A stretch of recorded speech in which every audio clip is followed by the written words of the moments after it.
se stimuler dans la vie. Aujourd'hui, j'aimerais te parler de stimulation. Et en effet, la stimulation est très importante pour se donner les bonnes ressources, le bon mindset, le bon côté positif. Tu sais, parfois, tu te sens finalement rempli de négativité, ou tu te sens rempli de choses négatives en toi, et tu ne te sens pas apte à faire les bons choix, les bonnes choses. C'est pour cela que justement, il faut se nourrir de choses positives. Comment faire cela? Eh bien, finalement, c'est assez simple. Il faut simplement aller chercher ces choses positives.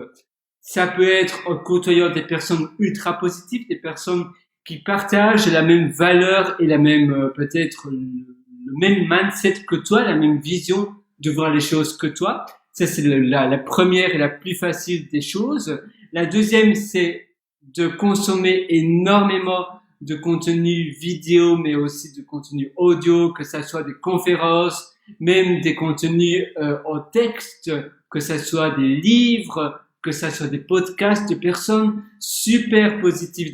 Voilà, tu as plein d'interviews d'entrepreneurs, mais tu as aussi plein d'autres interviews de personnes qui sont par nature très positives. Tu vas devoir les côtoyer le plus possible. La troisième chose, c'est d'aller faire du sport. En effet, le sport nous stimule, le sport nous donne finalement un effet de bien-être. On se sent bien après avoir fait peut-être 1 heure ou 2 heures à la gym. On se sent waouh, j'ai pris soin de moi, je me sens mieux.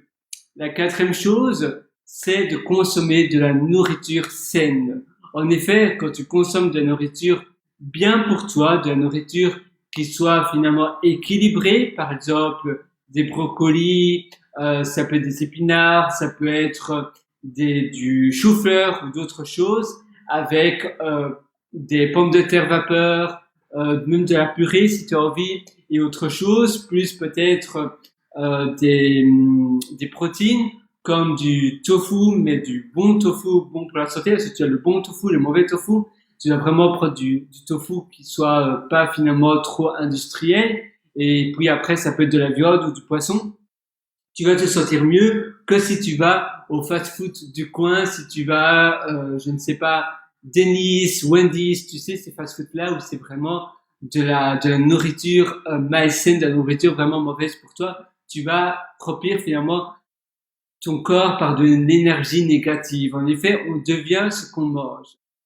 Enfin, la cinquième chose, c'est de bien s'habiller. S'habiller avec des habits qui sont élégants, des habits pas nécessairement élégants, mais des habits qui te correspondent vraiment et qui te mènent vraiment vers le haut. Si tu as des habits remplis de taches, si chez toi tu restes tout le temps en caleçon, en calbar et tu prends pas très bien soin de toi, ce sera plus difficile. La sixième chose, c'est vraiment habiter dans une habitation propre, qui soit assez minimaliste et qui soit finalement qui te porte une habitation sans désordre, sans bordel, sans choses qui débordent de partout avec les poubelles pleines, plein de choses sur le sol, etc. Non, ça doit être vraiment un environnement où c'est clair, bien dégagé, peu de choses et seulement des choses que tu affectionnes tout particulièrement.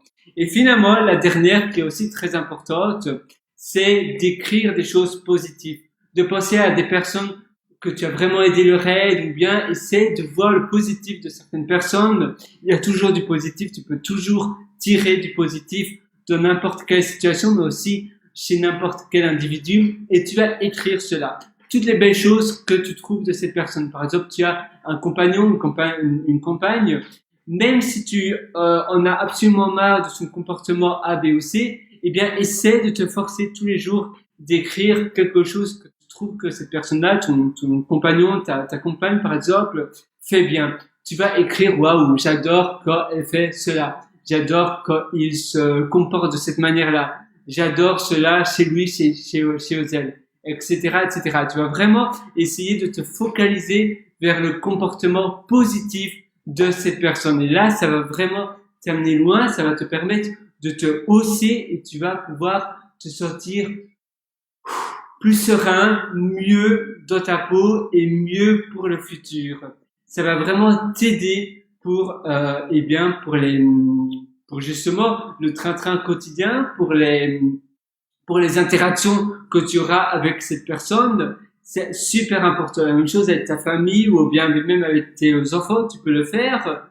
Tu vas écrire tout ce que tu adores envers cette personne et pas te focaliser vers le négatif. À quoi ça sert? Justement, si tu te nourris de positivité, tu vas être beaucoup plus positif, mais aussi tu vas avoir plus de choses tout naturellement, même si je ne crois pas en la chose, mais tu vas attirer les opportunités parce que en ayant un mindset positif, tu vas naturellement dire plus facilement oui à des opportunités, tu vas être plus souriant, donc tu vas aussi attirer peut-être plus des personnes qui vont te proposer des choses, tu vas être plus enclin à aller peut-être à des événements ou à d'autres choses, et tout simplement tu auras plus d'opportunités, plus d'offres, et tu oseras aussi plus de choses que normalement tu oses moins si tu es toujours négatif. Et la toute dernière chose que je voudrais te partager avec toi, parce que je pense que c'est aussi super important, c'est d'avoir finalement ce mindset de chercher le positif. Tout le temps, non-stop, tu vas essayer finalement d'un peu titiller la chose, de te dépasser, d'élargir ta zone de confort et de pas finalement faire les mêmes habitudes, de pas avoir le même train-train quotidien tous les jours. Parce qu'en effet, si tu fais ce que tu as toujours fait, tu obtiendras ce que tu as toujours obtenu. Il faut vraiment essayer, même pas essayer parce que ici, le mot essayer est voué à l'échec, parce que si tu dis essayer, ton inconscient sait que finalement, tu ne crois pas en toi. C'est un peu comme si un pilote d'avion dirait à voilà, imagine tu es dans un avion et avant que l'avion décolle, le pilote d'avion dit Ladies and gentlemen, bienvenue dans mon avion.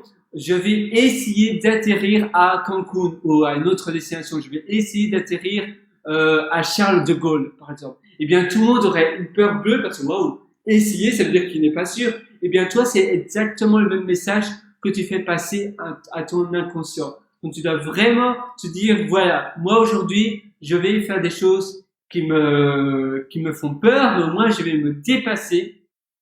Je vais aller vers des nouvelles opportunités et je vais changer ma routine. Parce que en changeant ma routine, eh bien, mon train-train quotidien sera par définition différent. Parce que en changeant les habitudes et les choses que tu es tellement habitué de faire, tu vas par définition avoir une routine et une vie différente. Sur ce, moi, je te souhaite vraiment tout le meilleur, du fond du cœur à nouveau, et à nouveau, essayer. Tu vois, parfois, c'est vraiment ancré en nous, on dit essayer, mais non, fais vraiment cela, suis vraiment cela à la lettre dès aujourd'hui, ne remets pas à plus tard ce que tu veux faire aujourd'hui, ça sert à rien, parce qu'en effet, il y aura jamais de bon moment, le bon moment ne se présente jamais. Fais maintenant, tout de suite, ce que tu veux faire. La vie est trop courte pour attendre. Il faut le faire maintenant. Je suis vraiment avec toi et je te souhaite vraiment tout le meilleur. À très bientôt pour une prochaine. Tu peux bien évidemment toujours aller me rendre visite sur Pierre Walker. C'est aussi très public que je suis vraiment concentré sur cette histoire pour trouver davantage. D'ailleurs, tu as le lien, mes méthodologies, tu vas me mettre du haut, et j'ai vraiment affectionné, j'ai vraiment pris mon temps pour donner tout le meilleur. Sur ce, à nouveau, tout le meilleur, et vas-y, fonce, parce que je crois en toi, tu es capable de réussir, tu as vraiment tous les outils, il faut simplement y aller.